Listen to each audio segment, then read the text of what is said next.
I'm your host, Diane Diamond, and we are talking about all things cats. And we are talking with our expert, Dan. Your last name is hard. Dan Quagliozzi. We just call him DQ, right? Yeah, that's fine.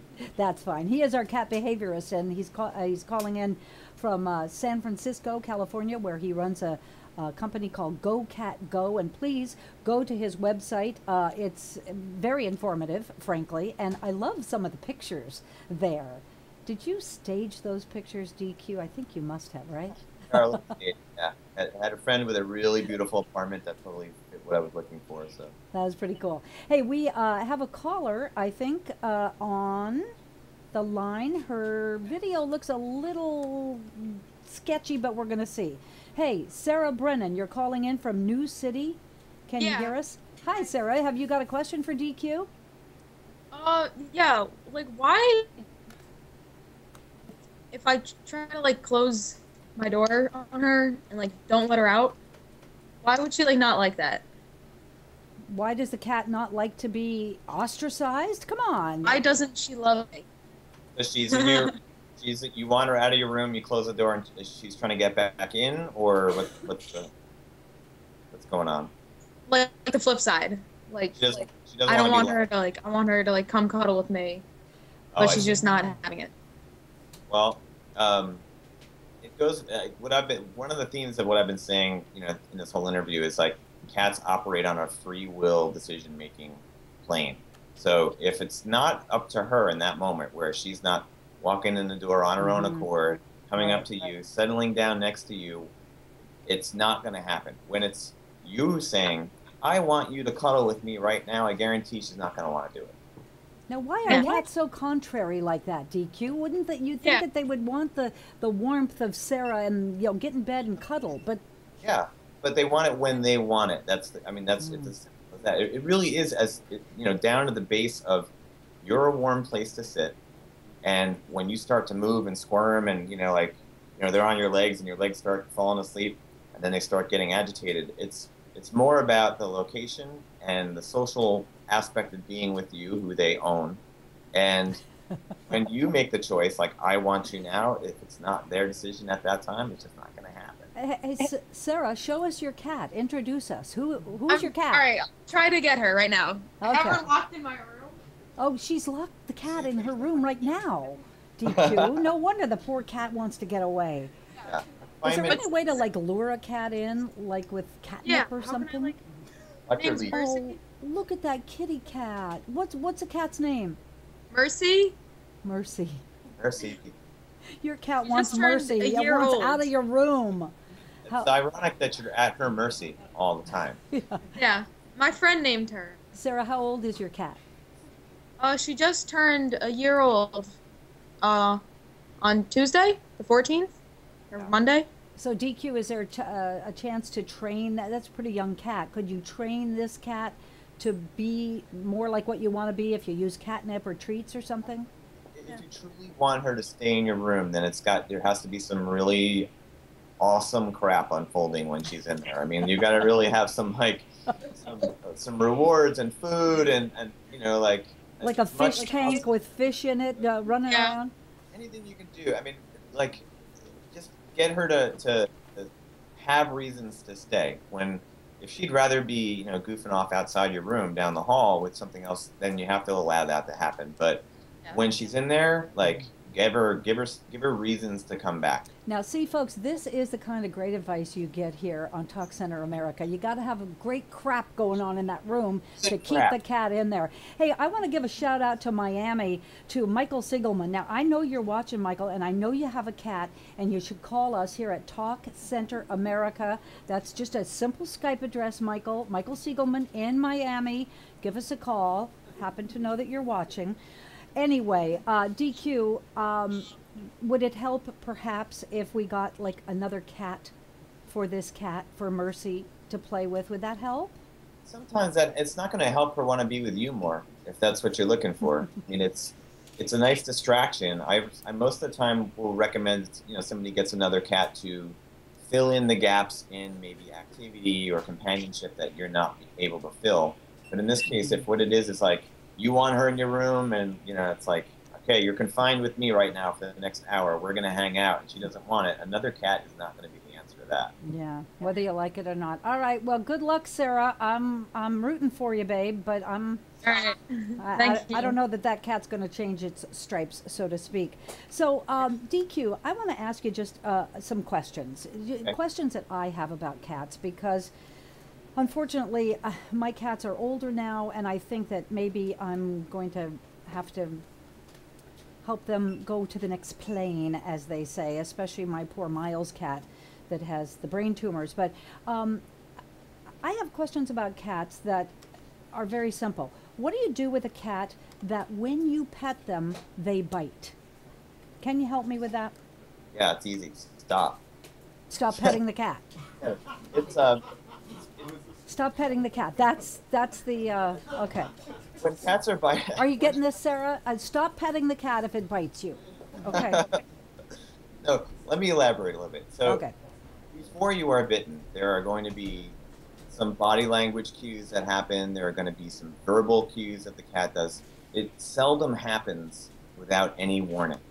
And if you're getting to the point where you're being bitten, that is your cat telling you you have reached a certain threshold. So, every cat has a different threshold, and I know, I can give people advice about when to give about a certain cat, but it's really unique to the cat. Mm-hmm. What about when you have two cats, as I have two cats, and all of a sudden they don't want to share the litter box? What's that all about? How can you elaborate more on what does that mean when they don't want to share? Is one bullying the other from the box, or? Well, let me put it this way. The girl cat is fine. She'll do anything you want. My big fat girl cat, she just likes to sit in the sun. The boy cat, the one that you see near the computer there, he decided, I don't know, a couple of years ago, I guess, now they're 12-year-old cats, he decided that he wasn't going to share that box with her anymore, and he began doing his business in my bathroom on my rug. Right. Okay. Why all of a sudden? Well, sometimes these things can, shall I say, progress, or in this case, digress. Yeah, he is the alpha cat. He's pretty aggressive to her. Okay, and you only have one box? Well, now I have two. It is, it is territory. So the general rule is that you have one box per cat and an extra box just to fill in the gray area. So I should have 3 litter boxes?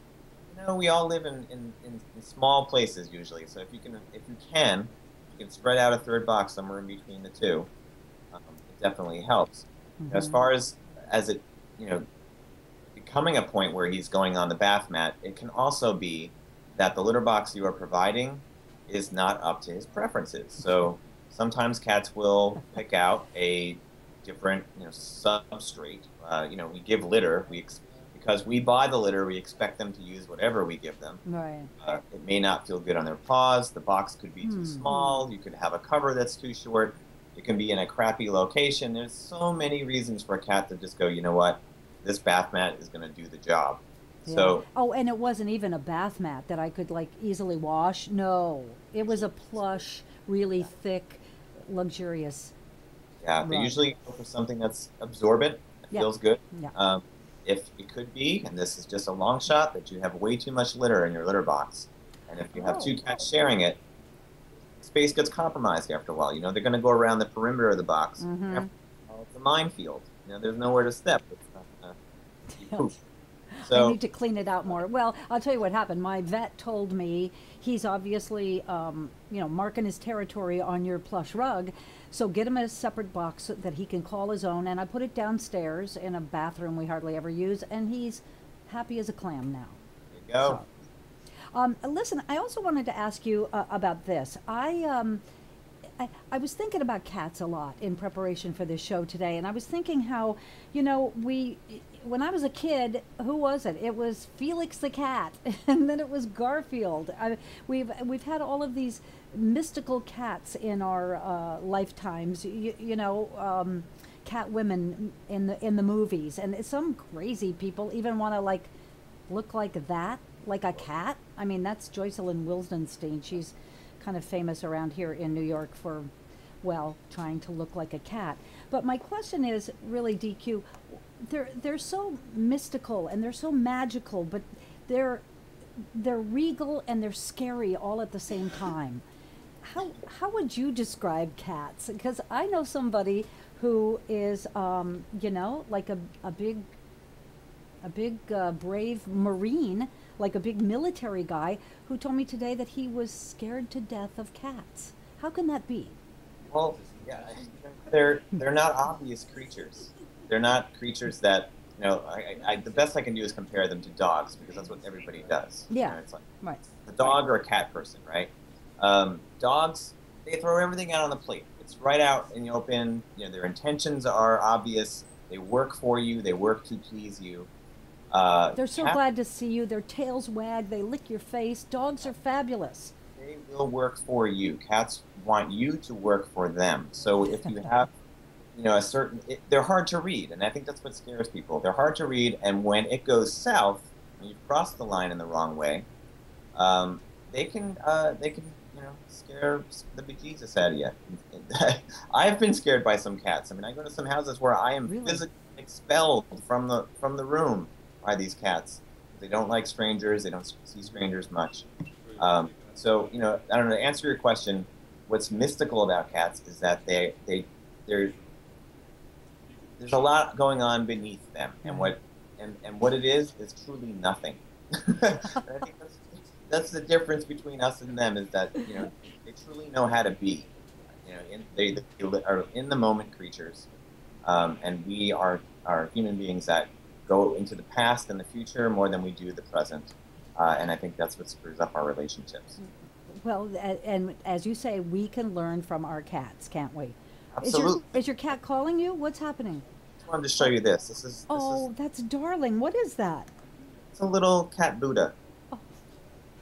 It's what it kind of sums up what I believe about cats. They just are. They just be.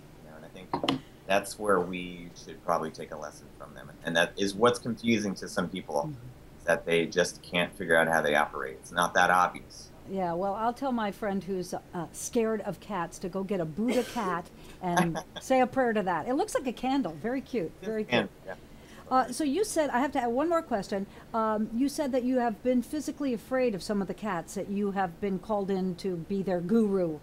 Sure. When they take a look at all your tats, do they attack? I wear protection. I wear some gloves and stuff. This is an investment, like anything else. So I try to protect it the best I can. And honestly, you see a lot on TV where cats are, attacking people, and a lot of that is great for TV. I don't provoke cats to that point. Yeah, I've never seen a cat attack like that. All right, we're almost out of time. Can you, as we say goodbye to everybody, show us your fists one more time? The cat's meow, DQ. Daniel Quagliozzi, thank you so much. I really have enjoyed this night, and I hope you come back again. I would love to, anytime. Yeah, good luck. And I want to leave everybody with a look at your website. It's Go Cat Go out of San Francisco. He makes house calls, but again, if you live in New York or some such, I bet it might cost you a pretty penny. That's it for us tonight here at Talk Center America. Thanks to everybody who called in, and thanks too to all of our guests tonight. Please watch our website for our next program, www. What else? TalkCenterAmerica.com. Good night, everybody.